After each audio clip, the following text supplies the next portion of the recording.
Furious Driving, proud to be supported by Diamond Bright, protecting, cleaning and caring for the Furious fleet and for yours with 10% off using code FD10. Follow the links in the description below.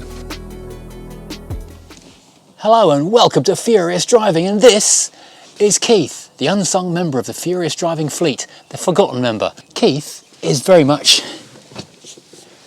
the Generation X member of the Furious fleet. This is the car that does all the hard work, the heavy lifting, the big drives, uncomplainingly, never makes a fuss, just gets on with it and quietly, whilst being ignored, does its own thing. And so it doesn't really feature very much on the channel because I've not modified this car and it's not broken. So it generally takes very little maintenance, nothing exciting happens, and it just drives places. Why am I calling it Keith, by the way? Well, the original number plate said Floyd. And what else are you going to do? Pink? No, that's obvious. Keith, obviously. Keith Floyd. But today we're going to show poor old Keith a little bit of love.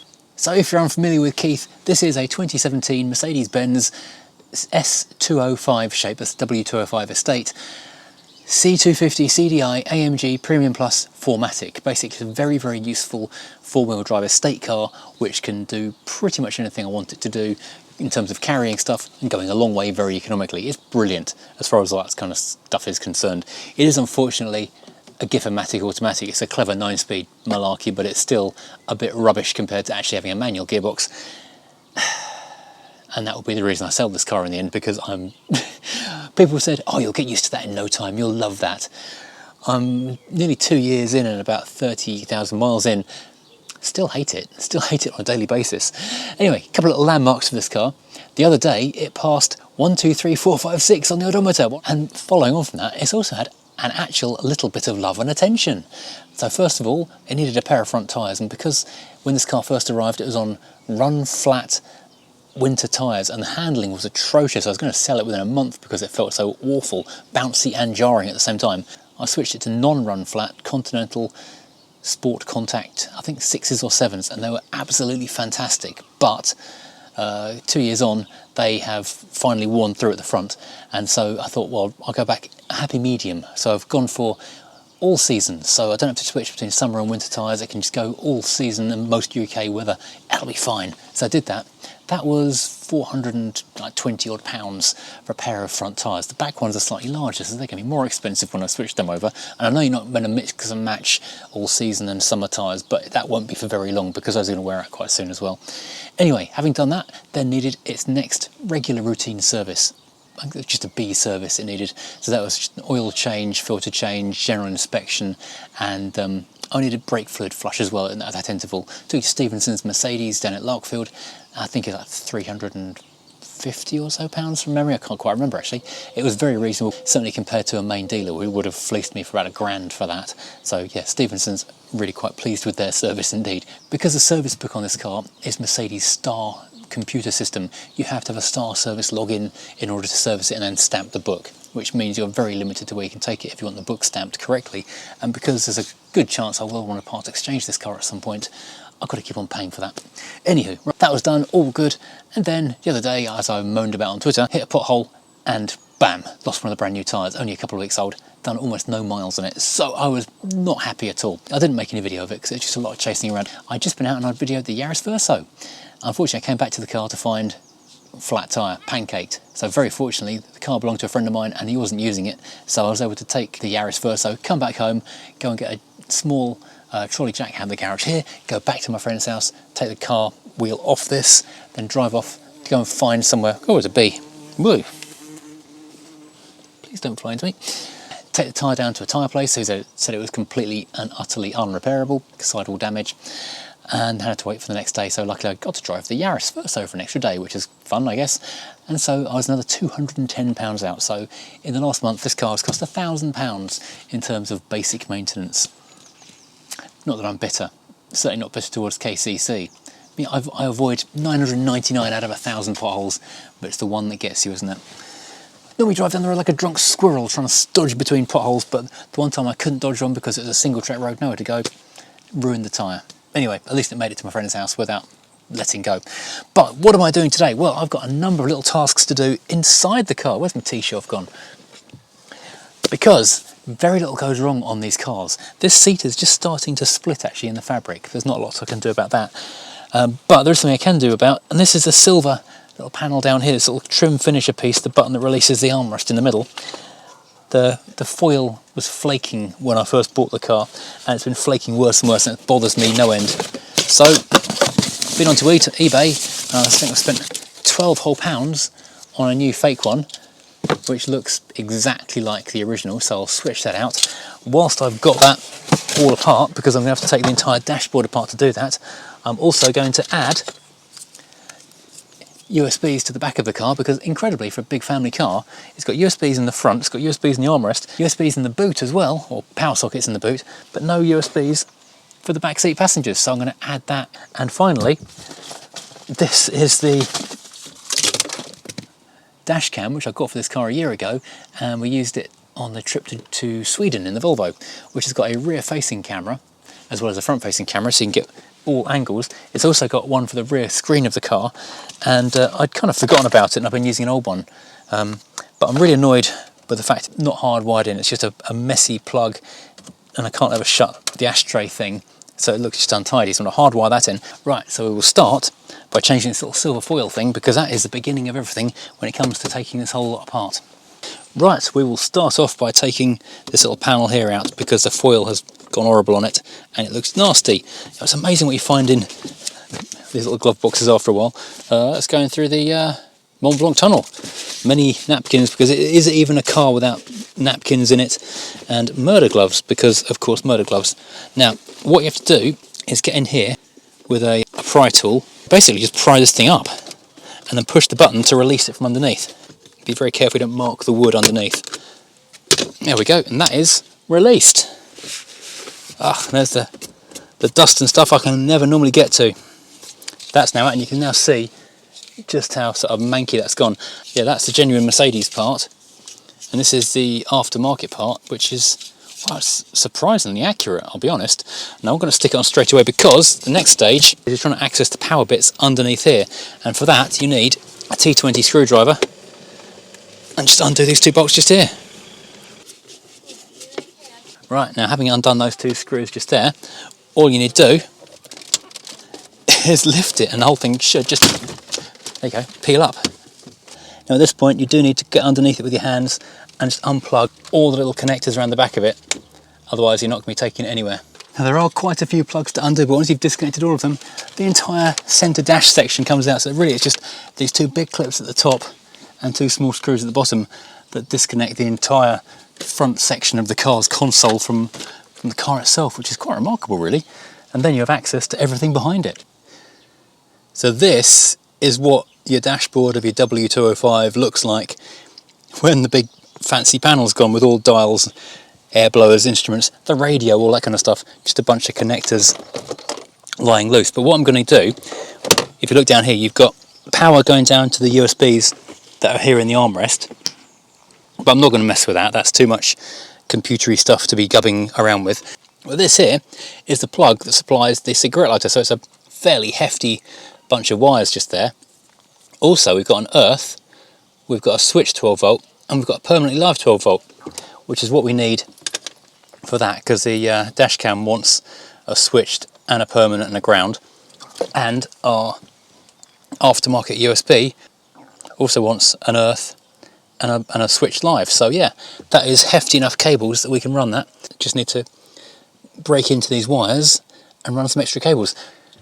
And the reason I'm doing this is this hardwire kit for the dash cam, it has got the correct size piggybacks for this car, which is all good and fantastic, but there is no switched live in the fuse box down in that footwell. Every fuse down there is permanently live, so the dash cam would be running 24/7 and drain the battery.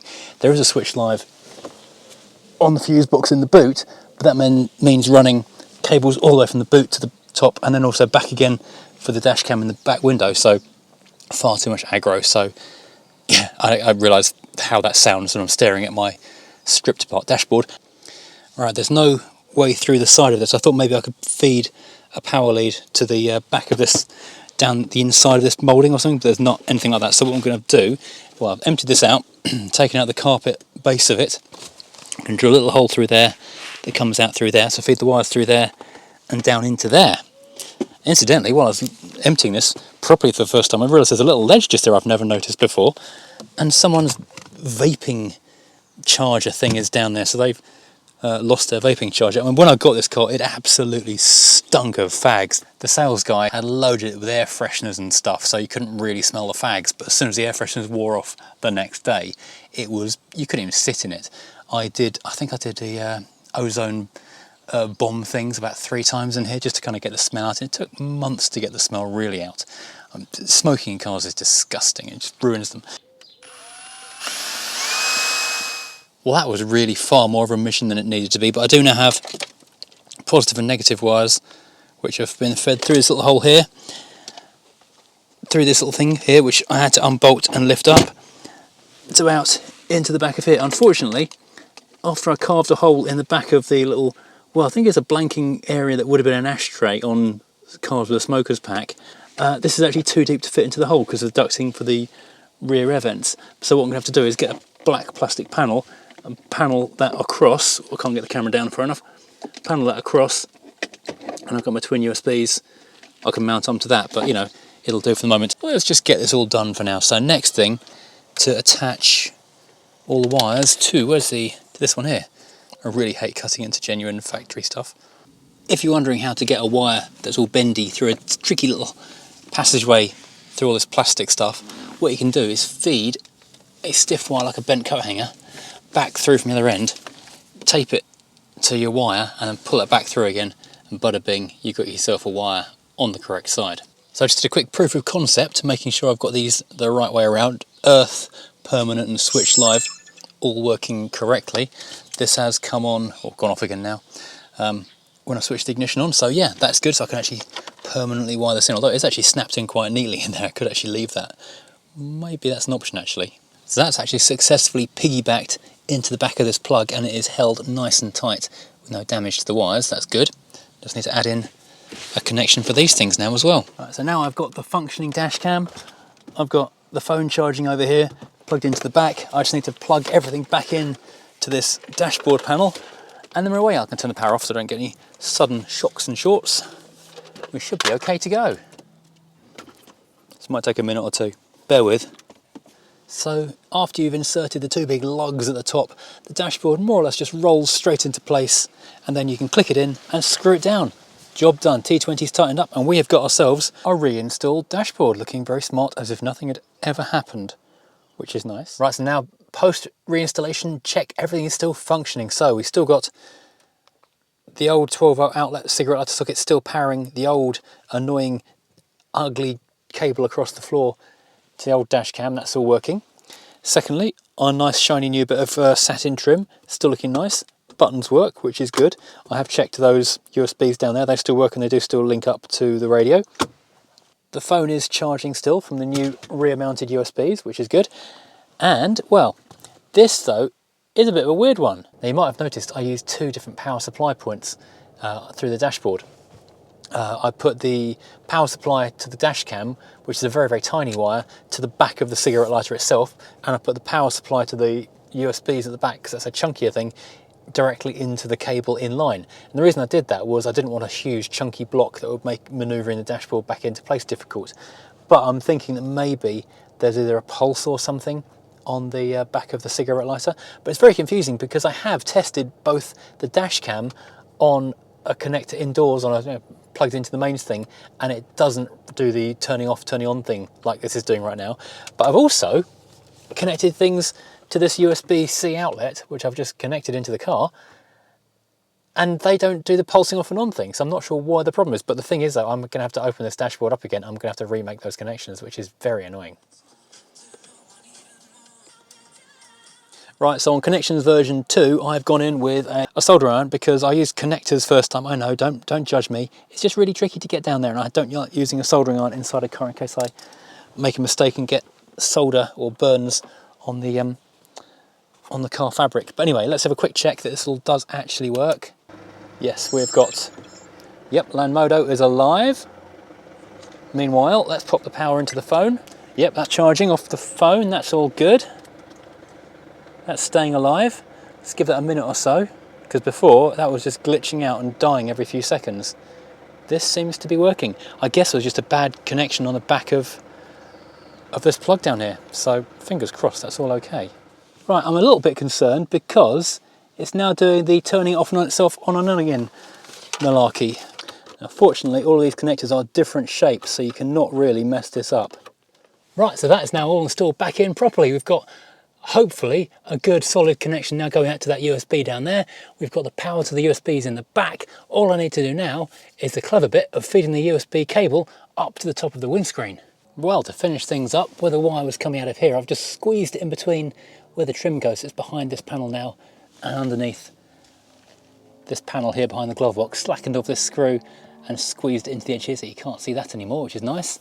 Can however see the scratches where my son's shoved his school bag underneath there. The only place it's visible is just here for a moment, which bothers me no end.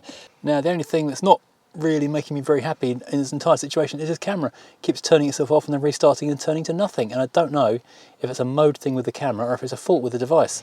So before I do the rear install camera, I think I'm going to try and find an alternative camera that will run off USB-C, which most new ones do, and see if I can make that work instead.